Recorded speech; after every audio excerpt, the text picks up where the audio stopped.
దీని ఆధారంగానే ప్రణాళికలు రాష్ట్రాలు చేపడతాయి. అలాగే ఈ ఆధారం మీదగానే కేంద్ర ప్రభుత్వం రాష్ట్రాలకి ఇచ్చే వనరులు అవన్నీ కూడా దీని ఆధారంగానే ఉంటాయి. నివాస్ గారు, ఈ మధ్య పత్రికల్లో బాగా కనిపిస్తున్న వార్త, ప్రసార సాధనాలు వినిపిస్తున్న వార్త డీలిమిటేషన్, అంటే పార్లమెంటరీ లేదా అసెంబ్లీ నియోజకవర్గాల పునర్విభజన, పునర్నిర్ణయం దానికి ఈ ఎన్యూమరేషన్ కి, అంటే జనాభా గణనకి సంబంధం ఉందా? ఖచ్చితమైన సంబంధం అన్నది ఉంది. డీలిమిటేషన్ అనేది it is going to be done only on the basis of census. So అందువల్ల సెన్సస్ అనేది చాలా ముఖ్యమని చెప్పొచ్చు. మొత్తానికి సెన్సస్ అంటే జనగణన అనేది లాటిన్ భాష నుంచి వచ్చిందంటారు. సో మన సెన్సస్ అంటే మన యొక్క సహకారం కూడా దీని వైపు కేంద్రీకరించాలని చెబుతున్నారు. దీని స్పందన ఎట్లా ఉంది సార్ మీరు గమనించేంత వరకు? ప్రజల నుంచి కానీ, మాధ్యమాల నుంచి కానీ, ఓవరాల్ గా సొసైటీ నుంచి ఎలా ఉంది? ఒకటి, ఇది చాలా ఏళ్లుగా ప్రజలకి తెలిసినటువంటి ఒక ప్రక్రియ. చాలా ఏళ్లుగా జరిగినటువంటి సెన్సస్ లో కూడా మనం చూస్తే ప్రజలు స్వయంగా ముందుకు వచ్చి తమ వివరాలని ఇచ్చే విషయాన్ని మనం చూస్తా వస్తున్నాం. ఎందుకంటే ప్రజలకు తెలుసు ఇది ఒక దేశవ్యాప్తమైనటువంటి ఒక ప్రక్రియ, దీంట్లో మనం కూడా పాల్గొవాలి, సరైనటువంటి వివరాలు ఇవ్వాలన్నది వాళ్ళు కూడా గర్వంగా ఫీల్ అయ్యి మన దేశ పౌరుడిగా మమ్మల్ని లెక్క చేస్తున్నారు, మన దేశంలో ఉన్నటువంటి ఒక వ్యక్తిగా మమ్మల్ని లెక్క పడుతున్నారే ఉన్న కారణం వల్ల వాళ్ళు ముందుకు వస్తున్నారు. అంటే ఇది కేవలం నంబర్ కాదు, ఒక ఐడెంటిటీ, ఒక ఉనికి, ఒక ఆత్మవిశ్వాసం, ఆత్మ గౌరవం అంటారు. ఖచ్చితంగా. బాగుంది సార్. ఇప్పుడు సాంకేతిక సదుపాయాలు బాగా పెరిగాయి కదా, ఈసారి సెన్సస్ కి గతంలో ఉన్న సెన్సస్ కి తేడా చెప్తారు? ఈసారి జరగబోయే సెన్సస్ చాలా ఇంపార్టెంట్ అండ్ చాలా డిఫరెంట్ అయినటువంటి ఒక సెన్సస్, యూనిక్ సెన్సస్ అని చెప్పొచ్చు. ఎందుకంటే మొట్టమొదటిసారిగా పూర్తిగా డిజిటల్ విధానంలో ఈసారి సెన్సస్ అనేది జరగబోతుంది. అలాగే మొట్టమొదటిసారిగా ప్రజలే తమ వివరాలని నేరుగా భర్తీ చేసే విధంగా సెల్ఫ్ ఎన్యూమరేషన్ అనే ప్రక్రియ, అంటే స్వయ గణన అనే ప్రక్రియకి ఈసారి కేంద్ర ప్రభుత్వం నాంది పలికింది. అంటే ప్రజలు తమ వివరాలు తాము నమోదు చేసుకోవడం అనేది ఇదివరకు లేదంటే? ఇప్పుడు దాకా ఎప్పుడు లేదు. దీంట్లో మీరు ప్రజలకి అంటే ఎలా నమోదు చేసుకోవాలో ఎలా చెప్తారా? ఇప్పుడు ప్రజలు తమ వివరాల్ని నమోదు చేసుకోవడానికి ఏప్రిల్ 16 నుండి ఏప్రిల్ 30 వరకు, అంటే ఒక 15 రోజులు కాల వ్యవధిలో వాళ్ళ వివరాలని se.census.gov.in అనే పోర్టల్ ద్వారా, వెబ్సైట్ మూలంగా కానీ వాళ్ళ మొబైల్లోనే QR కోడ్ ని స్కాన్ చేసి గానీ వాళ్ళ వివరాలని నమోదు చేసుకోవచ్చు. సరే, ఈ పోర్టల్ మరొకసారి గుర్తు చేస్తారా మా శ్రోతలకి? se.census.gov.in ఈ పోర్టల్లో వెళ్ళి వాళ్ళు నమోదు చేసుకోవచ్చు. వాళ్ళ వివరాల్ని నమోదు చేసి 33 ప్రశ్నలు ఈ పోర్టల్లో ఉంటుంది. ఈ వివరాల్ని పూర్తి చేసిన తర్వాత ఈ వివరాలు ఆధారంగా SC ID అనేది ఒకటి జనరేట్ అవుతుంది. SC ID అని వాళ్ళ మొబైల్కే వస్తుంది. ఆ ఐడిని వాళ్ళ ఇల్లు వద్దకు వచ్చినటువంటి ఎన్యూమరేటర్ కి వాళ్ళు ఇవ్వాలి. అప్పుడు వాళ్ళు ఫైనల్ గా ఎన్యూమరేటర్ దాన్ని సబ్మిట్ చేసేటప్పుడు వాళ్ళ వివరాలు మనం అంటే వాళ్ళు జస్ట్ ఎన్యూమరేటర్ మొబైల్లో వచ్చేస్తుంది. వాళ్ళు దాన్ని సబ్మిట్ చేస్తే అది వాళ్ళ లెక్కలకి వచ్చేస్తుంది. సార్, ఇప్పుడు ఇది స్మార్ట్ ఫోన్ ద్వారా అవుతుంది, ఇళ్లలో కంప్యూటర్ ఉన్నా, ల్యాప్టాప్ ఉన్నా? అన్ని డిజిటల్ మాధ్యమం వల్ల అవుతుంది. స్మార్ట్ ఫోన్, టాబ్లెట్స్, కంప్యూటర్, దీని ద్వారా చేసుకోవచ్చు. ప్రజలకి నేను చెప్పదలుచుకున్నది ఏమిటంటే, మీరు ఇచ్చే వివరాలు గోప్యంగా మరియు సురక్షితంగా ఉంచబడతాయి. డేటా మనకి ప్రొటెక్షన్ సెన్సస్ యాక్ట్ మూలంగా మీకు పూర్తిగా ఇవ్వబడతాయి. అలాగే ఈ డేటాని, మీ వివరాలన్నీ కూడా గోప్యంగా ఉంచుతారు. అందువల్ల మీరు మీ వివరాలు సరిగా ఇవ్వాలని అనుకుని నేనే స్వయంగా మన వివరాలు ఇస్తానంటే ఖచ్చితంగా ఈ పోర్టల్ ని వాడండి, మీ వివరాలు మీరే ఇవ్వండి. ఇప్పుడు ఈ 33 అంశాలు అన్నారు సార్, పోర్టల్లో ఉన్న అంశాలే ఒకటి వ్యక్తిగతంగా ఎన్యూమరేటర్ ఇంటికి వెళ్ళినప్పుడు కూడా ఆ 33 రెండు ఒకటే. సుమారుగా ఏముంటాయి సార్ ఇంపార్టెంట్ ఏమంటే? ఇప్పుడు మనం చేస్తున్నటువంటి ప్రక్రియ ఇళ్ల గణన, హౌస్ లిస్టింగ్ లేదా గృహ గణన. ఈ ప్రక్రియలో మనం ఇల్లులో ఉన్నటువంటి వివరాలు ఏంటి, ఆ ఇల్లు ఏ మెటీరియల్ తో కట్టబడింది, ఆ ఇల్లులో వాడే పరికరాలు ఏంటి, ముఖ్యంగా ఇల్లులో ఉన్నటువంటి మౌలిక వసతులు, ఇల్లులో త్రాగునీటి వసతి ఉందా, ఇల్లులో మరుగుదొడ్లు సదుపాయం ఉందా, అలాగే ఇల్లు నుంచి వచ్చినటువంటి మురికి నీళ్ళకి కాలువలు ఉన్నాయా, ఇలాంటి మౌలిక వసతులు అడుగుతారు. అదే రకంగా ఇల్లులో ఉన్నటువంటి పరికరాలు, స్మార్ట్ ఫోన్, అదే రకంగా ల్యాప్టాప్ అండ్ ఇలాంటి పరికరాలు సంబంధించినటువంటి వివరాలు, మరియు 2 వీలర్ కానీ 4 వీలర్ కానీ ఉంటే దానికి సంబంధించినటువంటి వివరాలు అడుగుతారు. అండ్ ఇల్లులో వాళ్ళు ప్రధానంగా తినే ఆహారం, సీరియల్స్ ఏమి వాళ్ళు ఎక్కువగా కన్సూమ్ చేస్తారో దానికి సంబంధించి కూడా అడుగుతాం. అదే రకంగా ఈ ఇళ్ల గణనలో కేవలం ఇళ్లు మాత్రమే కాదు, ఉన్నటువంటి ఇన్స్టిట్యూషన్స్, ఉన్నటువంటి ఫ్యాక్టరీస్, బిల్డింగ్స్ అన్ని కూడా లెక్కప్ చేయడం అనేది జరుగుతుంది. అంటే ఈ సెన్సస్ అంటే కేవలం జనాభా లెక్కలే కాదు, ఈ భవనాలు, నిర్మాణాలు అన్ని అందులో వస్తాయి. అవును సార్. అట్లాగే మరి జనాభా విషయంకి వచ్చినప్పుడు అమ్మ, నాన్న, ఇంతమంది జంటలు ఉంటారు, పెళ్ళయిందా, అలాగే విద్యార్థులు, అవన్నీ కూడా అంటే అవన్నీ ఇప్పుడు జరుగుతున్నటువంటి ప్రక్రియలు అడగము. జనాభా గణన లెక్కలు ఫిబ్రవరి నెలలో 2027లో చేస్తాము. అప్పుడు దీనికి సంబంధించిన వివరాలు అడుగుతాం. అంటే ప్రస్తుతం గృహ గణన మాత్రం మీరు వివరాలు తీసుకుంటున్నారు. 2027 ఫిబ్రవరి నుంచి వ్యక్తుల వివరాలు. ఇప్పుడు జరిగినటువంటి ఇళ్ల గణనలో ఇల్లులో ఎంతమంది ఉన్నారు అనేది మాత్రం అడుగుతాం. కేవలం నంబర్ తీసుకుంటారు తప్ప వ్యక్తుల పేర్లు, వయస్సులు తీసుకో. బాగుంది సార్. ఆంధ్రప్రదేశ్ రాష్ట్ర వ్యాప్తంగా పల్లెలు ఉన్నాయి, అంటే కొన్ని అన్ని సదుపాయాలున్న పట్టణాలు, నగరాలు సులభం. ఎంత మారుమూలకైనా వెళ్తారండి మన ఈ వివరాలు తీసుకునే ఉద్యోగులు? ఖచ్చితంగా. ఇంకొక ముఖ్య విషయం ఏమిటంటే, మారుమూల ప్రాంతమైన అక్కడ కూడా పూర్తిగా డిజిటల్ విధానంలోనే ఈ సెన్సస్ జరగబోతుంది. ఈ విషయాన్ని ముందుగానే దృష్టిలో పెట్టుకుని కేంద్ర ప్రభుత్వం ఆఫ్లైన్ లో డేటా ఎంటర్ చేసే విధానాన్ని ఈ యాప్ లో ఇచ్చారు. అంటే అక్కడ ఇంటర్నెట్ లేకపోయినా గానీ వాళ్ళ వివరాలని మనం నమోదు చేసుకుని తర్వాత దాన్ని సింకింగ్ చేసుకోవచ్చు. నివాస్ గారు, మీరు రాష్ట్ర డైరెక్టర్ గా పర్యవేక్షణ చేస్తున్నారు. ఒక్కసారి చెప్పండి, గ్రామ స్థాయి నుంచి మన రాజధాని అమరావతి దాకా అన్ని స్థాయిల్లో ఎవరెవరు ఎలా ఇందులో భాగస్వాములు అవుతున్నారు? ఇది ఒక మహాయజ్ఞం అలాంటి ఒక ప్రక్రియ. దీంట్లో చాలా మంది పాల్గొనాల్సినటువంటి అవసరం ఉంది.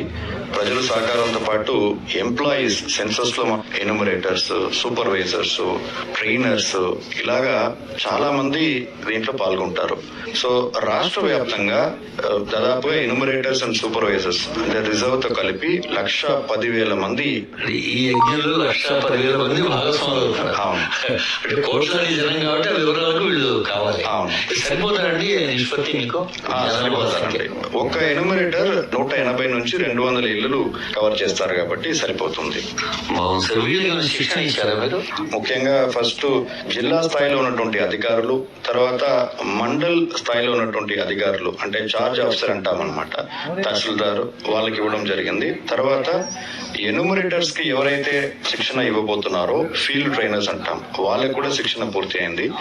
ఇప్పుడు only enumerators and supervisors training మాత్రం ఇంకా మిగిలి ఉంది. అది ఎన్యూమరేటెడ్ సూపర్వైజర్స్ ఇప్పుడు జిల్లా కలెక్టర్లు, కమిషనర్స్ అపాయింట్ చేస్తున్నారు. అది అపాయింట్ చేసిన తర్వాత వాళ్ళకి కూడా శిక్షణ కార్యక్రమం మొదలవుతుంది.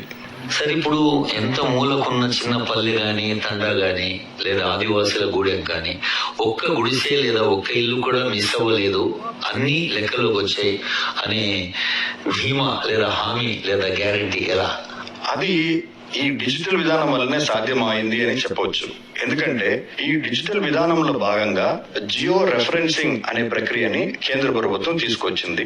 ఈ జియో రెఫరెన్సింగ్ ఏమిటంటే, ఉన్నటువంటి ప్రతి ఒక్క ల్యాండ్ బౌండరీ, అంటే ఆ ప్రతి ల్యాండ్ బౌండరీని ఒక్కొక్క బ్లాక్ గా విడగొట్టి దానికి ఒక్కొక్క ఎన్యూమరేటర్ ని కేటాయిస్తారు. సో దీని మూలంగా ఏమిటంటే, అంటే 1 ఇంచ్ ఆఫ్ ల్యాండ్ కూడా వదలకుండా పూర్తి ల్యాండ్ ఏరియాకి మనం బ్లాక్ కింద చేసి అలర్ట్ చేస్తున్నాం అన్నమాట. అందువల్ల ఎవ్రీ ఇంచ్ మనం కవర్ చేస్తున్నాము, ప్రతి వ్యక్తిని కూడా మనం కవర్ చేస్తున్నాము. మోహన్ సార్, ఏమైనా అవరోధాలు, సవాళ్లు, అసౌకర్యాలు గమనించారా మీరు ఈ శిక్షణలో గానీ ఇందులో గానీ? వాటిని ఎలా మీరు అడ్రస్ చేశారు? శిక్షణలో డౌట్స్ వచ్చినవి అన్ని కూడా మనం క్లారిఫై చేయడం అనేది జరిగింది. అండ్ సిన్స్ ఇది మొట్టమొదటిసారి డిజిటల్ విధానం కాబట్టి వాళ్ళకి ఏం చేసామంటే ప్రాక్టికల్ ట్రైనింగ్, అంటే ఒక గ్రామానికి తీసుకెళ్లి కూడా వాళ్ళకి యాప్ ని వాళ్ళకి మనం ఎక్స్ప్లెయిన్ చేయడం జరిగింది. ముఖ్యంగా ఈ సెన్సస్ 2027కి తయారు చేసుకోవడానికి ప్రీ టెస్ట్ అనే ఒక ప్రక్రియ మనం 2025లో నవంబర్లో చేశాం. ఈ యాప్లు ఏ రకంగా పనిచేస్తున్నాయి, మారుమూల ప్రాంతంలో ఎలా పనిచేస్తున్నాయి, ఇవన్నీ కూడా ప్రీ టెస్ట్.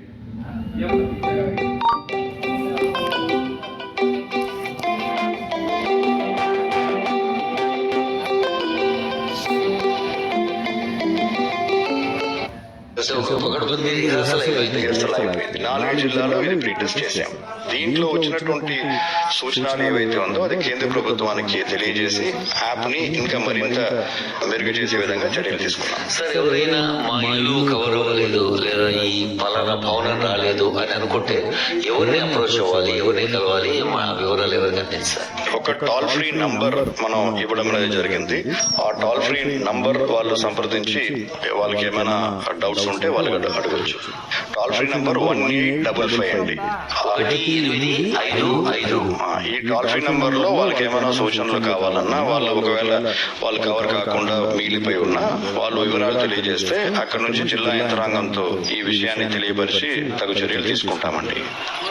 ఇప్పుడు ఈ జనగణన గాని గ్రహగణన గాని ఈ వివరాలని మాకోసమే అనే చైతన్యం ప్రజల్లో వచ్చినట్టుగా గమనించారు. ఖచ్చితంగా వచ్చిందండి. ఎందుకంటే ప్రజలకి తెలుసు ఇది కావాల్సిన ఇండివిజువల్ అవసరాలు కావచ్చు, సామాజిక అవసరాలు కావచ్చు, ఇవన్నీ కూడా ప్రభుత్వాలకు తెలియజేసే ఒక మాధ్యమం ఇదని వాళ్ళకి తెలుసు కాబట్టి వాళ్ళు దీనిపైన చైతన్యవంతులుగా ఉన్నారని నేను చెప్తానండి. బాగుంది సార్. అయితే కొంతమంది వ్యక్తులు గాని కొన్ని సమూహాలు గాని గోప్యత ఇష్టపడతారు. నా వివరాలు కిందకి ఇవ్వాలి, ఇలాంటి ఎప్పుడు ఎదుర్కొన్నారండి? ఉంటుందండి. బట్ సెన్సస్ లో వరకు ఎప్పుడు మనం ఈ యొక్క అంటే ఇబ్బందిని ఎదుర్కోలేదని చెప్పొచ్చు.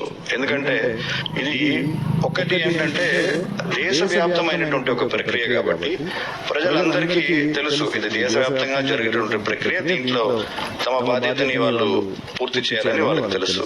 రెండవది ఈ సెన్సస్ అనే వివరం అనేది ఇప్పుడు ప్రజలకి మాత్రం కాదు, చాలా స్కూల్స్ లో, కాలేజెస్ లో చదువుతున్నటువంటి పిల్లలకి కూడా దీనిపైన అవగాహన ఉంది. ఎందుకంటే ఒక సెక్స్ రేషియో కావచ్చు, లిటరసీ రేట్ కావచ్చు, ఇవన్నీ కూడా సెన్సస్ ఆధారంగానే బయటకు వస్తుందనే వివరం సామాన్య ప్రజలకు తెలుసు, చదువుతున్నటువంటి పిల్లలు, విద్యార్థులకు తెలుసు. అంటే వాళ్ళు నా వివరాలు ఇంకెవరు అడుగుతున్నారు, ఈ రహస్యాలు తెలుస్తున్నాయనే ఫీలింగ్ ఎవరికి లేదు. ఒకటి మన సాంకేతిక పరంగా వాళ్ళకి కావాల్సినటువంటి డేటా ప్రొటెక్షన్ అనేది ఆల్రెడీ ఇవ్వడం జరిగిందండి.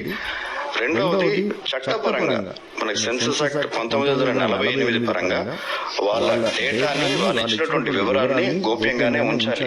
లేకపోతే తాను తప్పు చేసిన వాళ్ళపైన చర్యలు తీసుకోవడం జరుగుతుంది. కేవలం అబ్స్ట్రాక్ట్ అంటారు, అది మాత్రమే మన సెన్సస్ పబ్లికేషన్ చేస్తారు. మీరు ఇప్పుడు రాష్ట్ర స్థాయి బాధ్యత తీసుకున్నారు కదా, ప్రపంచ దేశాలతో పోలిస్తే మన దేశం ఈ విషయంలో ఎలా ఉంది? అంటే ఇప్పుడు ప్రజల చైతన్యం ఉందని చెప్పారు, సాంకేతికంగా బాగా టెక్నాలజీ వాడుకుంటున్నట్టు చెప్పారు. ఓవరాల్ గా మన దేశం ఎలా అంటారు? ప్రపంచం మొత్తం కూడా భారతదేశంలో జరగబోతున్నటువంటి ఈ సెన్సస్ ని ఎదురు చూస్తుందని నేను చెప్పొచ్చు. గొప్ప మాట. ఎందుకంటే ఇప్పుడు భారతదేశమే ఎక్కువ జనాభా ఉన్నటువంటి దేశంగా ఉంది. ప్రపంచంలో ఇంట్రెస్ట్ కలిగిస్తుంది. ఎందుకంటే అది వాళ్ళ వ్యాపార రీతిగా కావచ్చు, అదే రకంగా సోషల్ డెవలప్మెంట్ ఇండెక్స్ ఏవైతే ఉన్నాయో మన దేశంలో ఏ రకంగా అది ఇప్పుడు డెవలప్ అయిందని చూడడానికి భారతదేశంలో జరిగినటువంటి ఈ పురోగతిని ప్రపంచం మొత్తం ఆశగా ఎదురు చూస్తున్నారని చెప్పొచ్చు. చాలా బాగా చెప్పారు సార్. చాలా విషయాల్లో ప్రపంచ దేశాలు భారతదేశం వైపు చూస్తేనే గర్వంగా చెప్పుకుంటున్నాం. సో సెన్సస్ విషయంలో కూడా అలాగే ఉంది. ఖచ్చితంగా. తర్వాత చదువు దాదాపు అక్షరాస్యులు చాలా మంది ఉన్నారు, అదొక ఆనందం. ఎవరైనా చదవలేని వాళ్ళు రాయలేని వాళ్ళు ఉంటే వాళ్ళకి మీరు ఎలా సహకారం చేస్తారు? ఇప్పుడు ఎనుమరేటర్ వెళ్ళేటప్పుడు ఈ వివరాలు ఏవైతే ఉన్నాయో ఎనుమరేటర్ వాళ్ళని అడుగుతారు అనమాట. సో వాళ్ళు నేరుగా వాళ్ళు ఏమైనా ఎంటర్ చేయడం అట్లాంటిది ముఖాముఖిగా మాట్లాడి వివరాలను సేకరించి వాళ్ళు ఎంటర్ చేసుకుంటారు. ఇంకా మీరు ప్రజల నుంచి ఏమొస్తున్నారు సార్? ఏం చెప్పదలుచుకున్నారు మా ఆకాశవాణి ద్వారా? ప్రజల నుంచి పూర్తిగా సహకారాన్ని కోరుతున్నాను. మీరు ఇచ్చినటువంటి వివరాలు గోప్యంగా మరియు సురక్షితంగా ఉంచబడతాయి. మన జనగణన మన వికాసం, మన జనగణన మన బాధ్యత. ఆంధ్రప్రదేశ్ రాష్ట్ర వ్యాప్తంగా చిన్న పల్లె నుంచి మహానగరాల దాకా ఉన్న అందరూ కూడా తమ బాధ్యతగా భావించి ఈ గృహగణనను జనగణనను విజయవంతం చేస్తారని ఆశిస్తున్నాను. నమస్కారం అండి. నమస్కారం అండి.